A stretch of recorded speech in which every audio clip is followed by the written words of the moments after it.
Hi everyone, I'd like to show you some changes we've made to Bible World and how you can get the most out of it. Down the bottom here in the prompt area we've got some new settings. I have tweaked the styles to simplify them a little bit and make it a bit clearer, and also added a no style option. So if you want just full raw control of your image and putting your own style in the prompt, you can just do that with no style. Otherwise, we've got the default modern realism, cinematic, photorealistic, watercolor painting, which is really nice. I like that. I like all of these, but the watercolor's nice. Baroque oil painting's quite nice. Colorful paper craft, great for kids. The more ancient, old school style for Bible land style, etc. And a coloring in book, that's one that we love for our children, to create coloring in sheets, print them out for the kids to color in. So those are your styles. We have added a resolution option. This is only for the Gemini Pro model, but you can go from 1K up to 4K. It takes more credits, obviously. It costs us a lot more to generate, but 1K is fine for most PowerPoint images and social media images. 2K and 4K are really good if you're wanting to create infographics and charts that have a lot of text in them. Now, talking about that, another change we've made to Bible World is integrated it with Advent AI research, using, that is, research based on Ellen White's writings and the Adventist Pioneer writings primarily. So you can create images of, let's say, a prophetic timeline, or the second coming, or a chart, or a heavenly scene, and it will make the choice to go and research for you, and it'll pull the right details together for your image. So let's try that. I've got a prompt here, very simple prompt that just says a detailed infographic of the 2,300-day prophecy, 70 weeks, final events, the second coming millennium, and the new earth. This is going to be epic. And I'm going to choose no style preset because I don't want to really guide how the infographic is going to look. I just want the Gemini Pro model to create me an infographic however it wants to. I'm going to go with 2K because it's going to have lots of text in it, so the higher resolution is going to help that. And we'll go 16:9, and let's see what we come up with. Now it's going to do some research, and it'll tell you that. It'll say doing research, and that way you know that it is going to go ahead and do that. It'll take a little bit longer, and it'll come back with the research and put that into the image for you. We'll give it a minute and see how it looks. Alright, let's see what we've got. Okay. We've got the 457 BC command to restore and build Jerusalem from Ezra 7. There we start the 2,300 days or years prophecy from Daniel 8:14 going through to October 22, 1844. We have the 70 weeks and the Messiah being cut off. AD 34, the gospel going to the Gentiles. Then we've got the time of the end. There's even added the time of the end in there, 538 to 1798. That's pretty cool. 1335 days, Daniel standing in his lot. The second coming, the millennium, 1,000 years, and the new earth.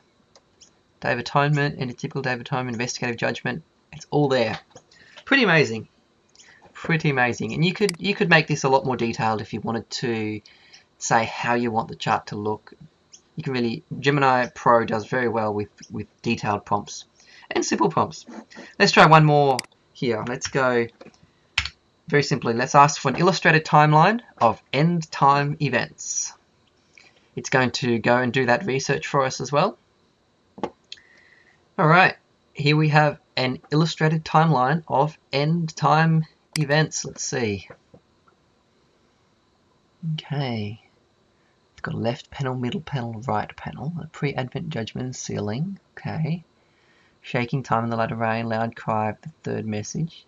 Probation nears its close. Great time of trouble and second coming. Man of sin, time of Jacob's trouble, the darkening of the sun. It's even got in there the 1780 darkening the sun, 1833 falling of the stars, which is pretty neat. Second coming of Christ, first resurrection, probation closes, deliverance of the saints.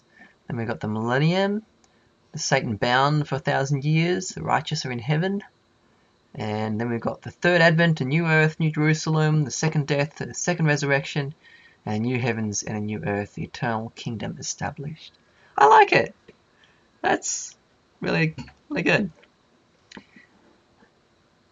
One little fix we've made is when you download an image, it now downloads the full resolution version of that image. I'm just going to open that here. Previously, it would actually download a slightly lower resolution version, which wasn't so ideal. So, as you can see here, we've got a full resolution image, and I did this one in 2K, so it's quite detailed. Text is really clear. Okay, so that is how you can use the research. It's an automatic choice that the algorithm will make, whether it goes ahead and does that research for you, but depending on what kind of image you're asking for it to generate. If you specifically ask it to do research in your image prompt, it's more likely to make that choice to do it for you. Alright, what other scene shall we create? I'm going to show you how you can upload your own images. Actually, before we do that, I'll show you how you can change between styles. Let's say you're creating an image of Peter, or let's just say the disciples, let's say Peter. An image of Peter being called by Jesus to be a fisher of men. I'm just going to drop down to 1K. My resolution, we'll go with modern realism, and we'll generate that image.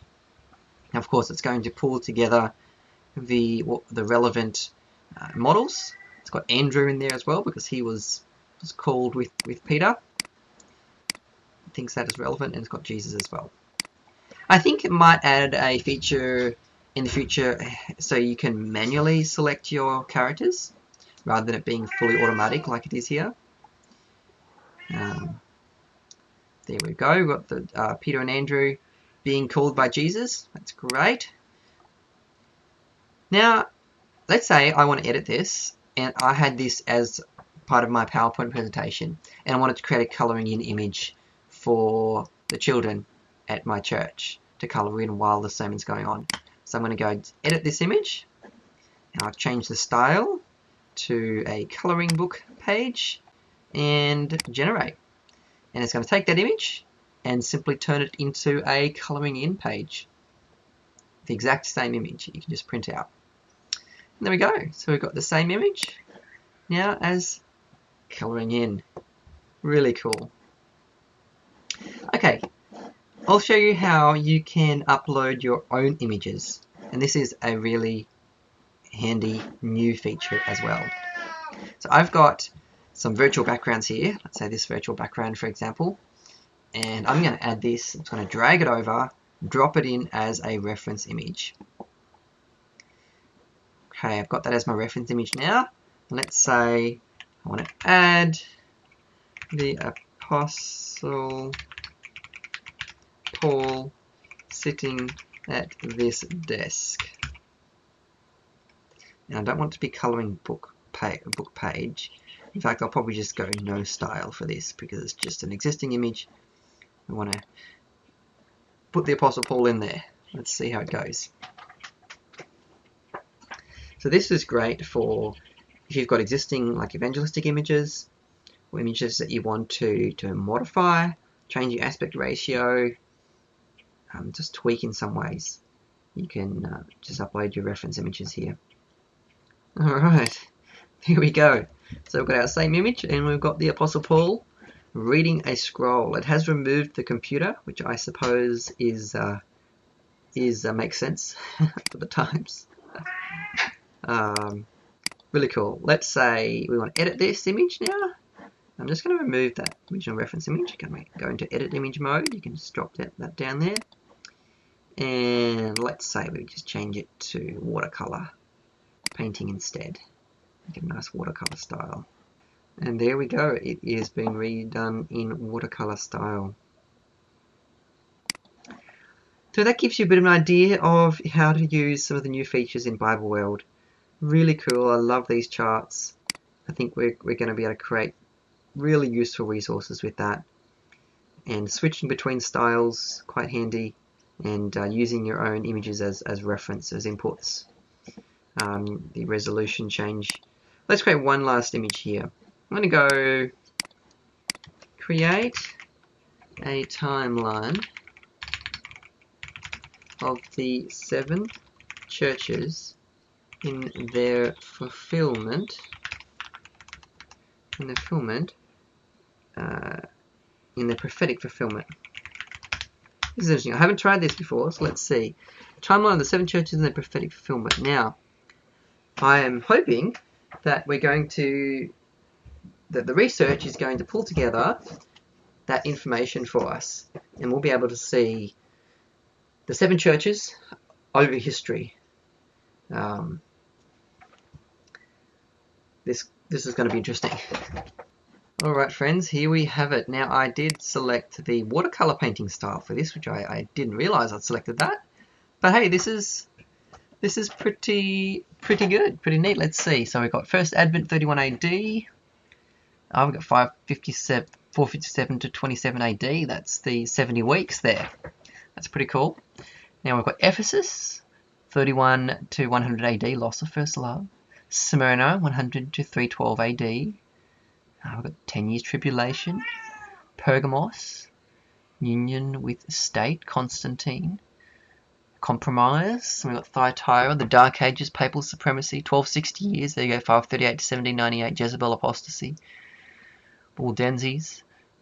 Sardis, name of being alive, spiritually dead, 1798 to 1833. Reformation coming in there. We've got Philadelphia, which was the great Advent movement. William Miller, 2,300 days till late 14. This is incredible. This is fantastic. Second coming in the clouds of heaven, judging the people. Laodicea, 1844 through to the second Advent. Lukewarmness and carnal security. Lord help us. Wow, this is epic. I love this. So good. And I'm not a brain on all these dates, so we might do well to go and do some research and check that all these are correct. But I am pretty confident that these are correct. The ones that I know about, that I know, are correct. So I would be pretty confident this is all correct. Drawing from that Advent AI research. So I hope you've enjoyed this little tour of Bible World, and you will be able to create your own incredible imagery using character consistency and Advent AI research. If you have any suggestions, let me know. Send me a message, contact us through adventai.app, or you can send an email to hello@adventai.app. And I would love to connect and hear your thoughts and ideas as to how Advent AI can be the most useful that it possibly can be for you. I'm working on I've got so many ideas for a lot of improvements to the whole platform, new features, a whole new category of content coming soon that I'm very excited about. And I'll also be sharing soon an exciting partnership that I've made with Advent AI, and to help grow this ministry and this tool. But for now, God bless and enjoy creating your images.